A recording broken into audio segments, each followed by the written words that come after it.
आज मेरे पास बहुत ही इंटरेस्टिंग न्यूज है। तो सबसे पहले हम बात करते हैं हरियाणा इलेक्शन की। कांग्रेस पार्टी के एक नेता हैं जिनका नाम है पवन खेरा, जो कि हरियाणा में हारने के बाद ईवीएम को ब्लेम कर रहे हैं। जहां पर ईवीएम की बैटरी 99% थी वहां पर कांग्रेस हारी है, और जहां पर ईवीएम की बैटरी 60-70% थी वहां पर हम जीते हैं। हम इन शिकायतों को लेकर चुनाव आयोग जाएंगे। ये तंत्र की जीत और लोकतंत्र की हार है, हम इसे स्वीकार नहीं कर सकते। देखिए आप छोटा सा वीडियो। हरियाणा में चुनाव हुआ जिसके नतीजे बिल्कुल अप्रत्याशित हैं और यहां तक कि यह भी कहेंगे कि अस्वीकार्य हैं।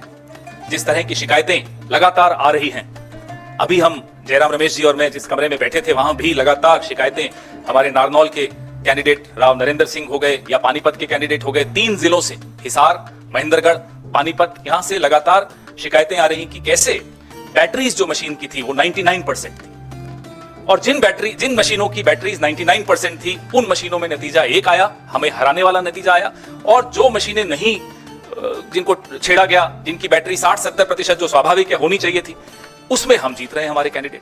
तो हम ये सारी शिकायतें इकट्ठी कर रहे हैं।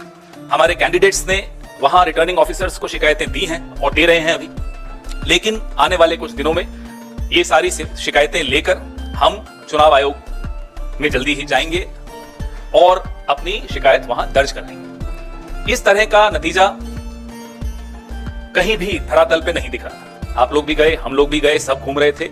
कोई ये नहीं मान सकता कि हरियाणा में इस तरह का अप्रत्याशित नतीजा आएगा। हम सब अचंभित हैं। ये अगर एक लाइन में इसको कहा जाए तो ये तंत्र की जीत है और लोकतंत्र की हार है। हम इसे स्वीकार नहीं कर सकते। हाल आप इस बारे में क्या सोचते हैं कमेंट करके जरूर बताना। नेक्स्ट अपडेट देखने से पहले चैनल को सब्सक्राइब भी कर लो, आपको ऐसे ही अपडेट्स मिलते रहेंगे। आइए नेक्स्ट अपडेट की ओर चलते हैं। दिल्ली की सीएम अतिशी ने हरियाणा के लोगों को वार्निंग देते हुए कहा, हरियाणा की जनता ने केजरीवाल जी को वोट न देकर भरी बोतल पर लात मारी है, इसका खामियाजा भुगतना पड़ेगा। तो चलिए नेक्स्ट अपडेट की बात करते हैं। क्या हरियाणा में कांग्रेस की जीत हो रही थी? क्या ईवीएम के साथ छेड़छाड़ हुई है? ये सभी लगाए गए आरोप कांग्रेस के नेता भूपेंद्र हुड्डा के हैं। इन्होंने और भी कई सारे आरोप लगाए। देखिए आप छोटा सा क्लिप। देखिए आप ही थे, पूरा देश इस बात में आज संदेह है, और ये जो नतीजा है हरियाणा का आश्चर्यचकित करने वाला है, क्योंकि हर आदमी समझता था कि हरियाणा में कांग्रेस सरकार बनाने जा रही है। चाहे आप मीडिया के आदमी हो, चाहे आपके एक्सपर्ट हो, चाहे IB हो, चाहे कोई भी एजेंसी हो, सबकी ये रिपोर्ट सर्वे सारे सर्वे आए थे। लेकिन ये हुआ, पोस्टल बैलेट की गिनती शुरू होती है तो हर जगह कांग्रेस लीड करती है, ईवीएम की शुरू होती है तो कांग्रेस साइड करने जाती है। तो डाउट क्रिएट किए हुए हैं बहुत सारी, जैसे अध्यक्ष जी ने बताई कंप्लेंट है 20 के करीब है। बहुत सारी तो रिटर्न में कंप्लेंट आ गई है और वर्बली बहुत आए हैं सबके। हमारे पास टेलीफोन आया जब काउंटिंग हो रही थी, कई जगह काउंटिंग डिले की गई है, कई जगह ये कहा गया हमारे पास पोस्टल बैलेट पहले गिनती की जाए, नहीं कई जगह नहीं की गई, बाद में की गई। ऐसे कई कंप्लेंट हमें दी है और इलेक्शन कमीशन ने अश्योर किया और सारी कंप्लेंट देख रहे हैं और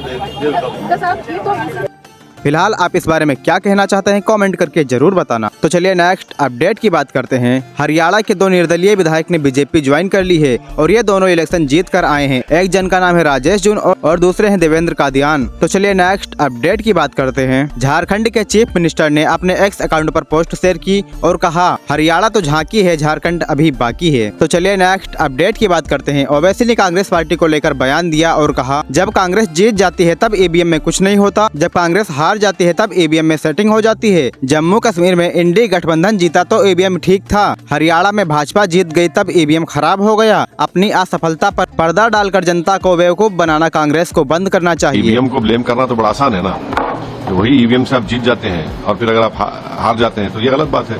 आप बोलते हैं, मगर ये मेरा ओपिनियन ये है कि स्टेट बीजेपी को हारना चाहिए था। बहुत से फैक्टर्स थे जो उनके खिलाफ जा रहे थे, तो अगर आप यहाँ पर भी अगर नहीं हरा पाएंगे बीजेपी को तो ये बड़ी तकलीफ दे। आप अपनी राय कमेंट में देना ना भूलें।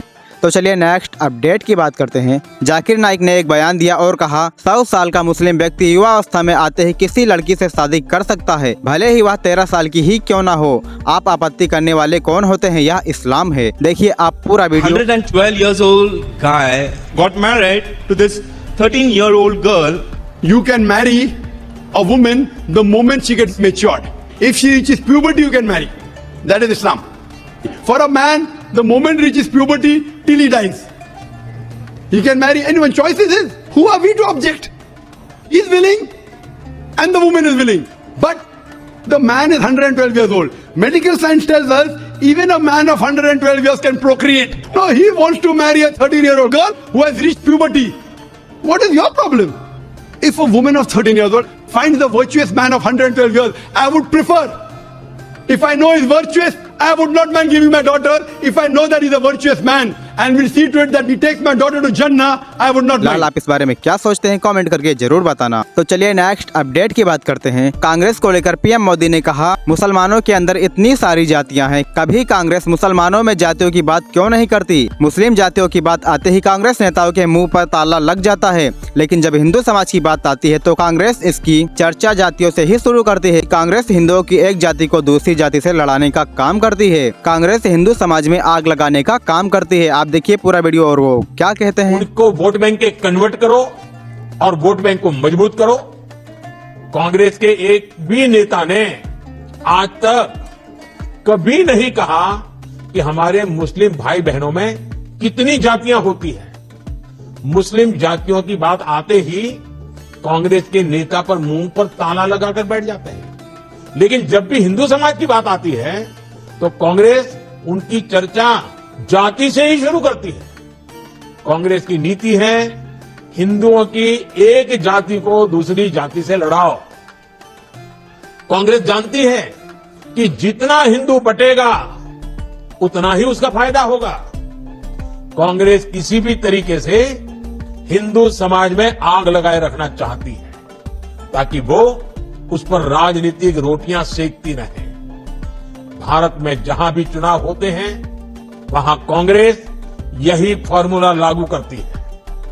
अपना वोट बैंक पक्का करने के लिए कांग्रेस समाज में जहर घोलने के हर हथकंडे अपना रही है। कांग्रेस पूरी तरह से सांप्रदायिक और जातिवाद का चुनाव लड़ती रहती है। ऐसे ही पॉलिटिक्स अपडेट देखने के लिए सब्सक्राइब भी कर लो यार। मिलते हैं नेक्स्ट वीडियो में।